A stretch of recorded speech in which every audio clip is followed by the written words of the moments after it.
Halo sahabat SPD, kita bertemu kembali di YouTube channel SPD Provinsi Jawa.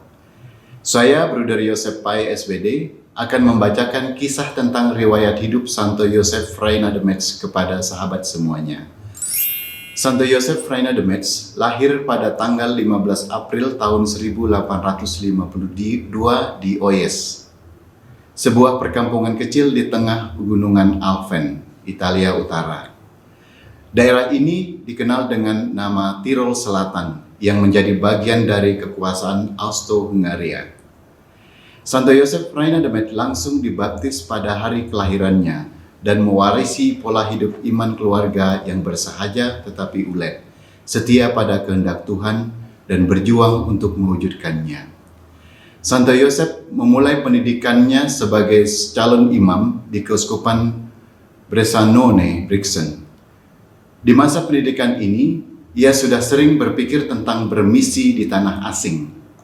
Tanggal 25 Juli tahun 1875, ia ditabiskan menjadi imam dan ditugaskan di gereja San Martino, Badia, dekat dengan kampungnya. Wataknya yang penuh kasih dan dedikasinya yang tinggi langsung menarik simpati umat yang dilayaninya. Akan tetapi di dalam hatinya, panggilan untuk bermisi tak pernah pudar. Karena itu sesudah 2 tahun berkarya sebagai imam, ia menghubungi Santo Arnoldus Jansen, pendiri rumah misi yang baru di Stijl, Belanda, untuk bergabung. Ketika memohon izin dari Uskup Gasser, dengan berat hati Uskup memberi persetujuannya. Sebagai Uskup Brixen, saya harus katakan tidak. Tetapi sebagai Uskup Gereja Katolik, saya katakan iya. Karena ini kehendak Tuhan, kata Uskup kepada Santo Yosef. Kemudian kepada Arnoldus Jansen, Uskup berkata, silakan ambil putraku Freina de Metz, dan jadikanlah dia seorang misionaris sejati. Demikianlah Santo Yosef dilepas dari segala ikatan dengan keuskupan. Tanggal 11 Agustus tahun 1878, ia merayakan Ekaristi perpisahan dengan umat paroki San Martino, tempat ia berkarya. Dalam khotbahnya, ia menyatakan keyakinan dan tekadnya menjadi seorang misionaris. Atas kebaikan Allah yang tak terselami, Gembala baik yang ilahi telah berkenan mengundang saya supaya pergi bersama dengan dia ke padang gurun dan membantu dia mencari domba-domba yang tersesat. Apa yang harus saya buat selain dengan sukacita dan dengan rasa syukur? Saya mengecup tangannya dan mengucapkan perkataan kitab suci.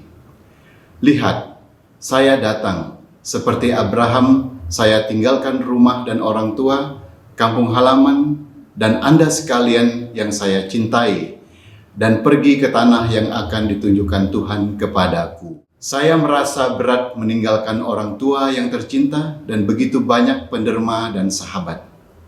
Tetapi pada akhirnya manusia itu bukan untuk dunia ini.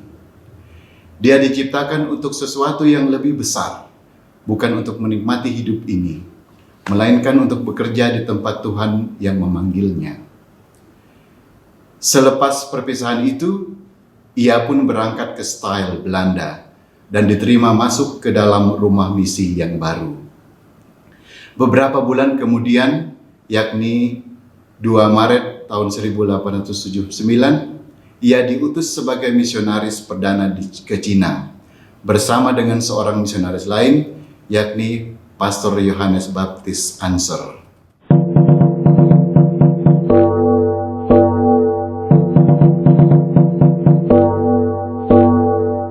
Perjalanan menuju Cina ini ternyata menjadi perjalanan misinya yang pertama dan terakhir.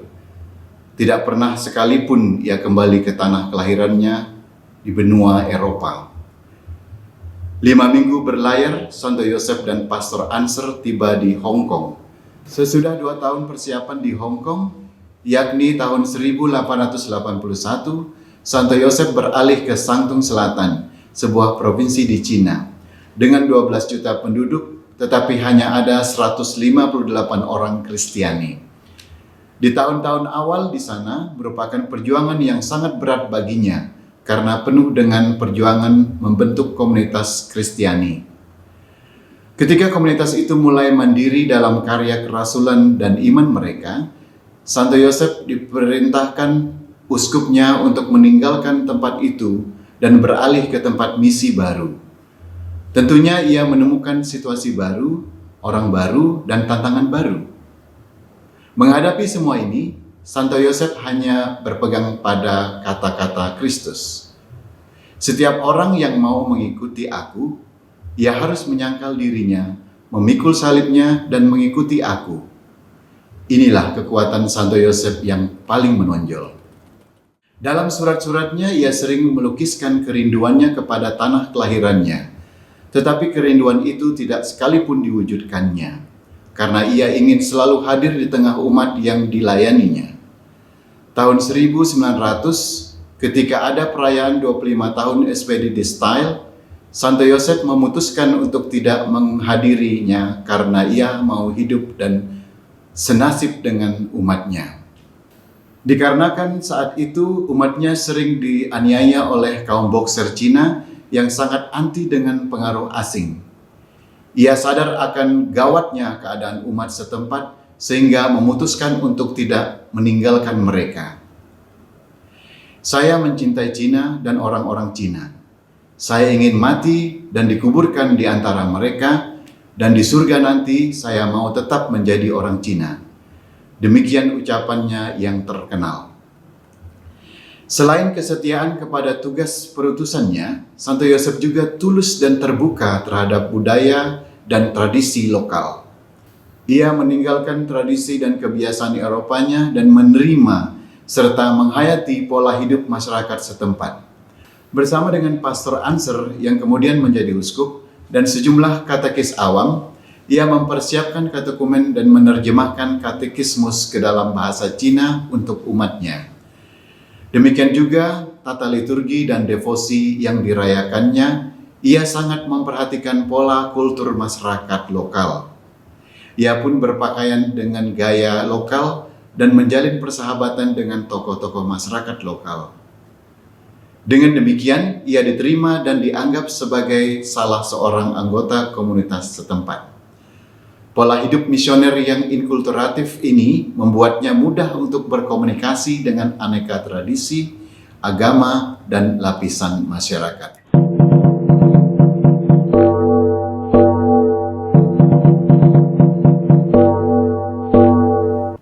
Tahun 1998, Santo Yosef menderita penyakit laringitis dan terjangkit TBC akibat beban kerja dan penderitaan yang ditanggungnya selama ini. Atas desakan uskup dan imam-imam yang lain, Santo Yosef pergi ke Jepang untuk berobat. Ia kembali ke Cina dengan kesehatan yang lebih baik, tetapi tidak sepenuhnya sembuh. Di tahun 1907, ketika Uskup Anser meninggalkan wilayah misi ini, Santo Yosef mengambil alih semua tanggung jawab beban administrasi keuskupan. Di saat inilah wabah tifus menyerang wilayah tersebut. Banyak orang terkena wabah penyakit ini, termasuk umatnya. Santo Yosef sungguh-sungguh berperan sebagai gembala yang baik. Ia mengunjungi dan membantu mereka semampunya, hingga akhirnya ia pun terjangkit. Di tengah umatnya di Taikia, ia pun mengembuskan nafasnya yang terakhir pada tanggal 28 Januari 1908. Ia dikuburkan di bawah naungan perhentian ke-12 di Jalan Salib, dan kuburannya langsung menjadi tempat persiarahan umat Kristiani di sana.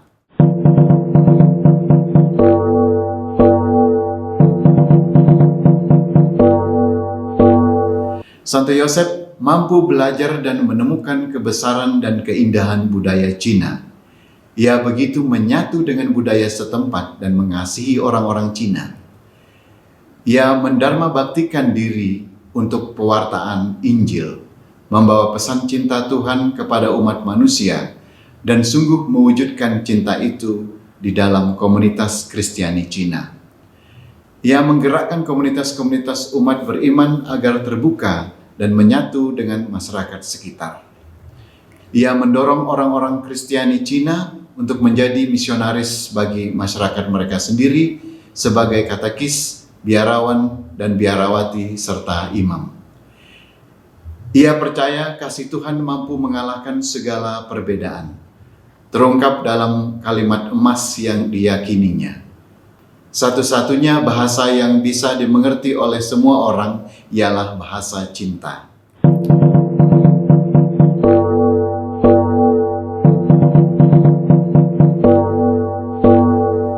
Proses kanonisasi Santo Yosef Reina de Metz menjadi orang kudus cukup singkat. Pada tanggal 10 Maret 1973, Santo Yosef Reina de Metz digelari Venerabilis, yaitu yang pantas dihormati, oleh Paus Paulus ke-6.